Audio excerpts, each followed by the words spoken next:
I don't know if it's just me, but the market for quality multiplayer entertainment has felt a bit dry. But one thing is certain, the community has praised Hazelight Studios for what they accomplished here. If you've initially skipped this title as I did, you've been missing out. But I'm here to tell you that even though I'm late to the party, it's easy to see why it was declared one of the best cooperative experiences in 2021. This is Game of the Year. It takes two. It takes two. It takes two. I finally got around to playing it and can confidently say co-op focused titles like this one are a rare gem. What makes it such a success story is not the cooperative aspect alone, which can often be used as a crutch to spice up an otherwise dull experience. Here, it's the centerpiece, and integral to the story. It's strictly cooperative in that to complete it, we have to make the same journey presented to us, engaging with the gameplay that's imprinted into the narrative, rather than gameplay that simply entertains us as we move from place to place. Sometimes narrative games where you almost see the writers and the designers almost like they're doing two different games.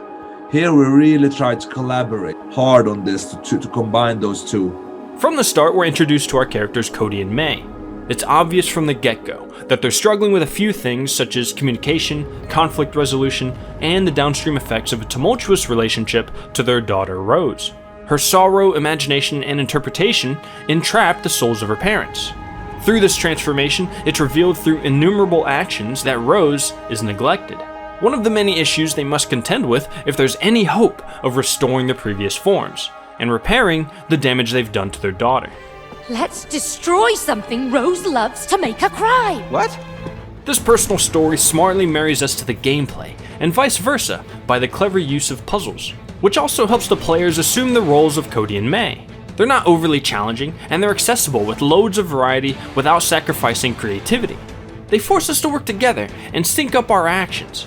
Oftentimes, these aren't skill-based, mechanically driven challenges, nor are they mindless QTEs. Instead, they're challenges of observation and experimentation, trial and error. You two must learn collaboration. That's not our strong point. Aha! What we do is really push it that you really are in need from your other player. You know, collaboration is the key to a successful relationship. A fact that maps onto the real world via relationship conflict resolution. Sometimes in relationships of all types, you just have to take a step back and analyze the problem and work together to find a solution. To proceed through the game, we must overcome the multitude of issues their relationship faces. We confront the representations of neglect and personal flaws. Rose isn't the problem. He is. She is. And the drives of Cody and May are deconstructed, highlighting their egotistical nature and how much they've lost themselves to their own agendas, often losing sight of what's important, further reflected in the treatment of Rose.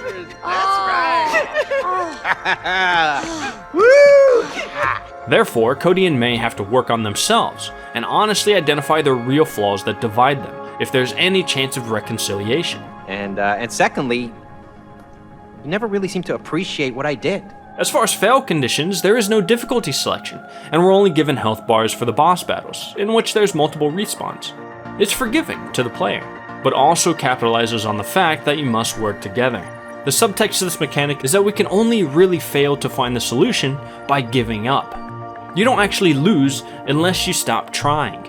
Win or lose, you must do it together! And that's the beauty of it. The collaboration of all the parts. The game does an incredible job of presenting its point via gameplay. Choosing when we interact with the world rather than when to let the cutscenes take action is masterfully directed for maximum impact. There are mini games and interactive objects littered throughout the experience that very much remind us that it's also just a game. But at the meta level, it builds a fondness between the players, or a sense of healthy competition, with us being none the wiser. What the f***? Yes! What the f***? So close. One more game. There is nothing to gain or lose from these interactions, only what you perceive. Cleverly, the game plays you, which is central to the theme of It Takes Two. But it does so without forfeiting spectacle, nor tragedy. We're still permitted a surprising number of adult themes. Good luck! Hey! What? We just saved her. Hey, we just saved your furry ass! and crude humor. So as our two characters rebuild their relationship, those same effects can happen to us if we're open to it. But it only works so well because the gameplay is flawlessly married to the narrative, and the execution immerses us into an imaginative world of reminiscence, confusion, yet joy. I can confidently say that It Takes Two is a masterpiece in the genre, and serves as a leading example of how to combine thematic narrative storytelling with engaging and supportive cooperative gameplay. My amazing coaching has made you into a stronger team, my friends! You have earned the life! Oh, shoot. We're not really the best storytelling in games yet, but we're getting there.